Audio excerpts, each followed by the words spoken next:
to this week's Hockey Hut How To, which is going to be how to get dressed. A lot of times at the Hockey Hut, we have quite a few people who are coming in with new skaters of all ages. We have kids who are starting at 3 and 4 years old, and we have kids who are starting to join the sport at 10 and 11 years old, and we have some kids that are starting at 14 and 15. So hockey and skating is definitely a sport that you can do at any age if you feel like you want to start. So today we're going to be teaching you how to get dressed. Now with today's, I'm going to be going over some points for parents if you are dressing a kid, and some points for parents if you are teaching your kid how to get dressed. Because eventually, especially if you have somebody who's just starting out at 4 and 5 years old, you're definitely going to be helping them. But as they grow older, you definitely want to also have the knowledge to help them start to learn how to get all of their stuff on. So that is what we're going to go over today. So let's get to it. First piece of equipment we're going to go over is the jock. For boys, this is also going to be where you hold your cup for your protective. But another big reason we have one of these is they have the Velcro that will be holding up your socks that go over your shin pads. These come in all different shapes and sizes. You have shorts. I don't prefer a lot of clothing on my skin when I'm putting my gear on, so the shorts were much better for me. But you also have spandex pants that'll have that attachment for you. You have your garter belt, which will go around your waist and hook to your socks as an option. So there's a lot of different options with that. It kind of comes with preference for you guys. Next piece of equipment that is up is our shin pads. Now, parents, when you're putting your shin pads on your kids, and to teach your kids when they're putting them on yourself, we want to make sure they're on the right leg. So if you go down a lot of times right on the bottom, and sometimes you'll see them on the side, they actually have what leg it's supposed to go on. I'll say right or left. So this one is the right, so we're going to put it here. Most of the times you have 2 to 3 straps. So you're going to hook your straps through. You want to make sure it's nice and tight, because you don't want, when they fall down, your pad moving side to side. You want to make sure it's staying nice and firm there. Next up, we have our hockey socks. So for your hockey socks, you usually have a pretty good length here. You want to make sure that you can get them all the way up to that strap that's going to hold them in. These come, again, in all different colors, shapes, sizes. I prefer the thin ones. A lot of times what you'll see with the teams that you join in the youth leagues, you'll get the heavy sweater material. So I usually like, when I go to Pure Hockey or one of the local stores, I'll get the nice thin ones to keep me cool down while I'm out on the ice. So you're just going to slip that down. Now, a lot of times what you'll find with your gear, a lot of it is Velcro. So what I tend to do is I will bunch my sock up at the bottom of my feet and then pull up, so I'm not dragging the material over my Velcro. And that way it's not coming apart when I'm pulling my sock up, because reaching back down that sock to try to re-strap some of your Velcro straps tends to be a little difficult. So I'll pull that up. And what we're going to do is we're just going to open up that Velcro and pull it right onto our Velcro. Next thing up is our pants. Easy put on, one foot after the other. The big thing is when you're purchasing your pants, you want to make sure that they're the right size for your kid. So what we do with pants is you want to make sure they're not too high up, right? You don't want to be able to touch the little tiny flap on the top of your shin pads. You want that to come down right to the shin pad. And on the waist, you want it to come down just where the ribs stop, because that's where your shoulder pads are going to come down. So you have a flap right here in the middle. When you tie, that'll cover right here on their stomach. And you want the sides of the pants to go all the way around and match up with that shoulder pad, so you don't have anything that's open, right? If your pants are a little down here and your shoulder pads stop here, you don't want to have this opening right here for anything to be able to touch your player. You got hockey sticks, pucks, a lot of things going on in hockey. So we want to make sure we're properly covered up for that. So you're just going to tighten that up. A lot of times you might have a tie, you might have buckles, and you might have both. For me, I have both. So I like to do the tie, and then I'll take my buckle to tighten it up a little bit more, make sure it's not falling down while I'm playing, because that's moving around a lot on the ice. Next step is where things might vary if you're a parent who's dressing your kid or if you're a parent or a player who's learning how to dress themselves. The big thing is, in the difference is, a lot of time parents, what you're gonna wanna do is, while you're dressing your kid, you might get their full gear on, then put their skates on to tie their skates, because you, in fact, are tying their skates. But what you want to slowly do is teach your kid how to dress themselves, and that includes tying their skates. And a lot of times what you're gonna find is, when you have bulky shoulder pads and elbow pads and the jersey all covered up, bending down to tie your skates becomes a hard task to do.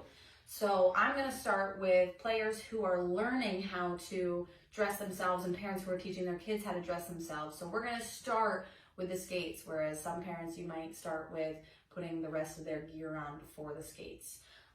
That makes it a little bit easier for me to tie. So I'm gonna put my skates on here. I wanna make sure that my skates have enough slack.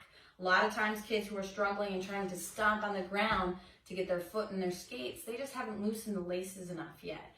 So you wanna make sure you loosen them as much as possible, where you can pull the tongue pretty far forward and make that slipping into that skate a nice, smooth experience there. And if you guys are working on tying your skates, we actually, if you go to the Hockey Hut on the Pond blog, we have a Hockey Hut how-to on how to tie your skates. So if you guys are learning how to tie your skates as well, you guys can check that out in one of our videos. All right, next up on the list is our shoulder pads. Now, with our shoulder pads, let me put them over. You want to make sure, again, what we were talking about with our pants, is that your shoulder pads are coming down and meeting those pants around your waist, so that you make sure you get in the full protection. Now, all shoulder pads, we have the strap from the back to the front. Now, the big thing about that I find with a lot of kids is reaching back and finding that strap becomes a difficult task. So working on having your child reach around and feel for that strap and pulling it forward is a good thing that you guys can do at home. I know it seems something that's small, but it's a lot like tying your skates at home and learning how to tie your skates. Help them reach around to the tough places that they don't normally reach to. A lot of times when they can't see something, they struggle with trying to find it. So helping them feel for that strap to learn how to bring it forward will be a good helper for them. And then we're gonna do our straps that are on our arms. We wanna make sure we have that good padding coming down to our arms. That's going to, guess what? Meet our elbow pads so that we don't have anything showing.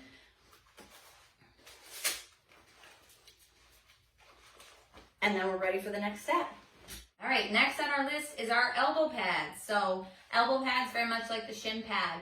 Which arm are we putting on? Now, for our elbow pads, we have on the bottom, just like we did with our shin pads, we have right or left to let you know exactly which arm you're supposed to be putting it on. So if you guys are trying to make sure you're putting the gear right, a lot of times this is a very important thing. You'll see there's a little bit of a bigger pad. So this one is for my right arm. Now I have a little bump here that's not on the inside, and that's to make sure that we're protecting the outside of our arm, because we're more likely to get some contact on the outside. So that's why knowing the right from the left is a little bit more important with your shin pads and your elbow pads. So we're gonna open up our straps. I've seen elbow pads with 2 to 3 straps. Sometimes you'll have a strap at the bottom, like for me. This bottom strap doesn't affect how tight the elbow pads are, so I like to leave that one strapped, and I'll slip my arm through, and then I will strap my last 2 straps. But sometimes if you have 2 straps, you won't leave both strapped. You'll strap both yourself. There's a lot of different ways that you can go about that. Next up on our list is our jersey. For your jersey, what I tend to do, parents, a lot of times you'll bunch the jersey up, head first, arms, that's great. When you're teaching your kid how to do a jersey, there's 2 different ways. They can do their head first. What I tend to do is I'll do my arms first, because I have some pretty bulky shoulder pads for myself. And anytime I do the head first, the back of my jersey has a tendency to get stuck in my shoulder pads, and then I can't reach around and grab it to pull it down. So I'll do my arms first. That way I can bunch the neck together, reach it over to make sure it doesn't get caught in the back. And now you have many options here with jerseys. I'm actually somebody who prefers a bigger jersey so that I can tuck it in. You'll see a lot of kids with different preferences. Some like to tuck it in completely. Some like to keep it loose and hanging. Some like to tuck one side like me. So again, that's all in preference with your kids. A lot of times they'll take a look at their favorite NHL player and follow along with what they're doing. Next on our list is our helmet. Now there's a few things for our helmet. First things, girls may notice that I no longer have a bun on the top of my head. Doesn't really work well with a helmet. I actually get quite a few questions from girls about what to do with your hair. And again, this is a lot of personal preference. You can do a ponytail, you can do a bun in the back, nice and low, that goes right under the helmet. You can do a braid. I've even seen some girls who keep their hair completely down. If you guys are struggling with anything in the front of your head, and this is for boys and girls, there are definitely some caps and some bandanas and stuff like that that you can wear that'll help you not only keep the hair out of your eyes, but also keep the sweat from coming down your forehead into your eyes, which is always a struggle for me. Big thing, parents, if you're teaching your kids how to do your helmet, when you are going home, have them go at home and really try. What I would do is start with the helmet off their head and work on pressing that strap into the button on the helmet. A lot of times what you'll find is just that force that they have to put onto that helmet is the part that they're struggling with. Then you can work on putting that helmet on, finding the button on the back, and pressing in. So those are a couple steps that you can do at home that will help your kid learn how to buckle their own helmet. Your helmet has 3 straps. You have one that'll go under your chin to keep that helmet on should anything be pushed up. And you'll have 2 on the sides, and the 2 on the sides help tighten the cage to the helmet, and that'll be where you can adjust to make sure your helmet is just as tight as you need. The last thing that you're gonna want is a helmet that is super loose and can move around on your head. A lot of times you'll find with helmets, you have buttons on the side, or some of them have a button on the back now, where you can adjust and pull and push your helmet into however loose or however tight you need it to be on your child's head. And then the next part is these straps on the side. These straps, you can adjust, you can tighten them and loosen them to work that helmet where the chin strap is pressed right on their chin, and when you go to move the helmet on their head, it doesn't move at all, and that's going to be the safest option for you guys. So when they put that helmet on, you're going to take that chin strap, bring it under, and start with that. Then what I'll do is I'll make sure that my cage is fitting right how I want it. I'll have both straps in my hand, and I'll hold my helmet with the hand that I am not strapping yet. And then I will use my fingers to find the button that I need, and I push with my thumb nice and hard into my head. And then I'll do the same thing on the other side, find the button that I need, use my thumb to push in to that helmet. And now you have your hockey helmet on. Last thing on the list is our gloves.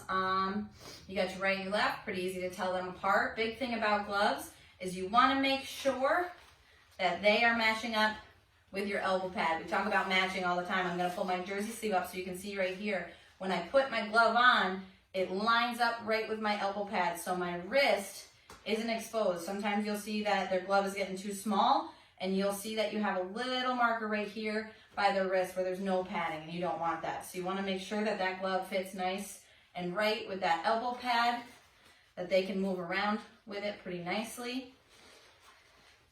And then last thing you got to grab is your hockey stick.